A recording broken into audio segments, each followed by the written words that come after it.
السلام عليكم شباب، شلونكم؟ شو اخباركم حبايب قلبي شباب؟ الحلقة الثالثة من مواقف كذب.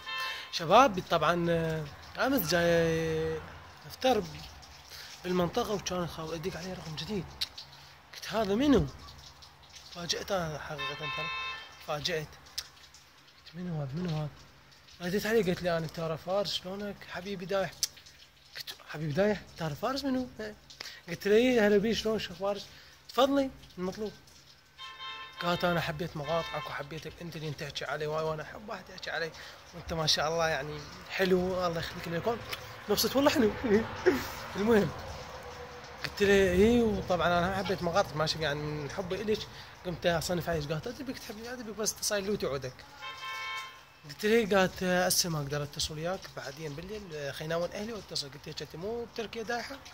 قالت لا انا بعد ما دحت اهلي حجزوني وضموني. قلت لها ها بالليل كمل. سديت تليفون اتصلت علي شاد الشمر طقتني بشعر شعرين وانا ضحكت. قلت له اليوم شنو كله اتصل علي؟ قالت هل قالت هلا حاط بيك وما ادري شنو وهالسوالف. قلت له قالت هم بالليل اتصل وياك. قلت لها كلها بالليل. سديت التليفون المهم ما اطلبك عليكم كذبه كلها قامت تتصل علي بالليل. قالت الواحد يتصل علي ماكو. اتصلت على تارة فاز قلت له منو هذا؟ اعرفك تعرفني؟ انت تغلط علي انا راح اخبر وياك امشي ولا ايه بابا. خبرت على شهد الشمري قل لي الذله من الذله وهيهات من هالذله. صارت لي معركه الطف يعني والله ورطه المن كذبا علي انا يلا باي باي شباب. هاي طبعا كذبه يعني رخيصه على قد الحال. باي شباب حبايب قلبي فديتكم.